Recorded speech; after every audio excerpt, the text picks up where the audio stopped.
Hello, everybody. This is Dr. E from AskDrE.com, and this is my beautiful wife, Robin. We're glad that she is with us today, as she always is. And she's my right-hand woman, I would say that, and I'm glad for you and thankful for you to come and be a part of this. Thank you.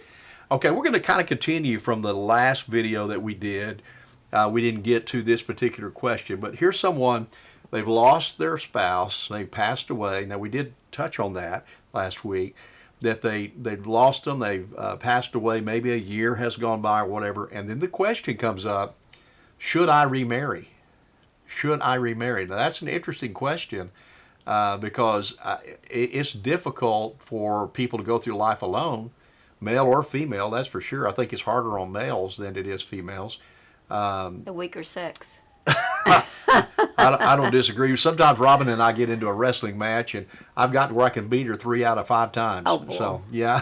Yeah. So, anyway, statistically, though, this is an interesting statistic. People who had good marriages take a shorter time to remarry if they're going to remarry.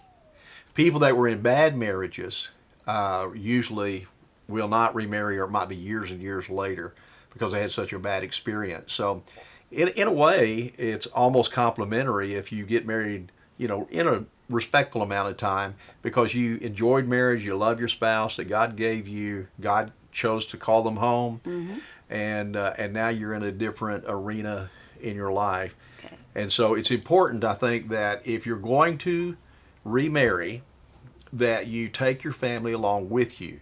That they're not surprised by anything, like, I didn't even know you're dating and now you're telling me you're going to get married? What's this about? And I think it's important that they take the family along with them. Hey, there's a lady I like. I'm thinking about asking her out on a date. Hey, we are now dating. Hey, I think I'm going to propose to her. Hey, I did propose to her, and here's the date we're going to get married, et cetera, et cetera. But I think if you bring your family along, you'll be a whole lot better off than if you don't keep them informed. What do you think about that?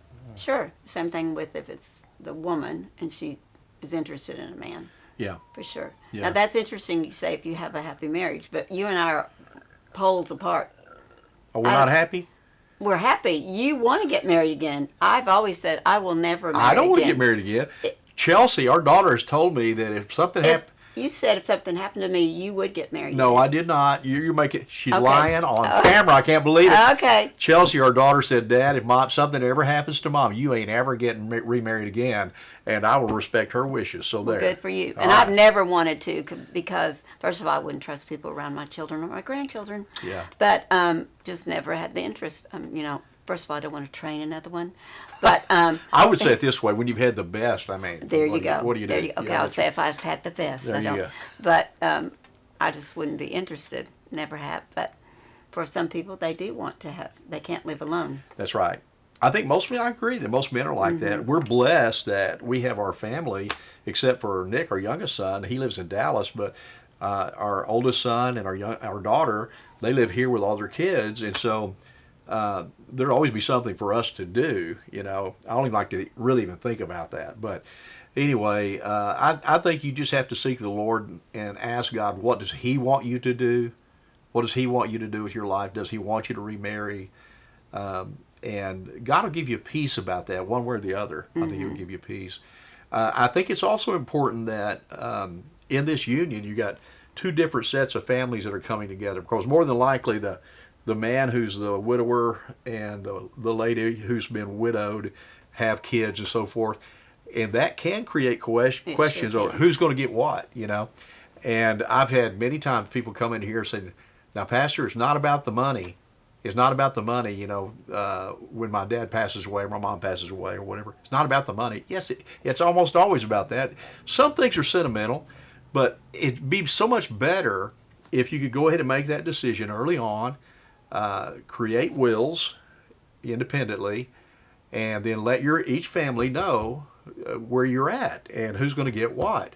That's important, and that creates an atmosphere where it's a lot less likely that you're going to have 2 families at war with one another or fighting with one another over things. So that's important as well. What do you think Or you about can that? do like my dad did. He got us together and said, this is how it is, and if y'all fight, Baptist General Convention of Oklahoma gets all of it. We're not going to fight. Yeah. We're not We're not a fighting family, but anyway, that's No. funny. But, take care of it ahead of time. That's exactly right. So, But the most important thing is whatever God wants you to do. 100%. What does God want you to do? And ask for Him to give you peace in Yes, that direction. give you joy. Yeah. So thank you for joining the Ask Dr. E show. You can go to AskDrE.com and ask any question you want to ask on that website anonymously, and we'd be more than happy to, maybe yours will be the one we choose to address next time, and we'd be thrilled for you to check in with us that way and be a part of this program. Yeah. Remember to like and share, subscribe. We'd love for this to really have a far-reaching ministry into the lives and hearts of people. We love you. God bless you. Love Thanks you. for joining Bye-bye. us.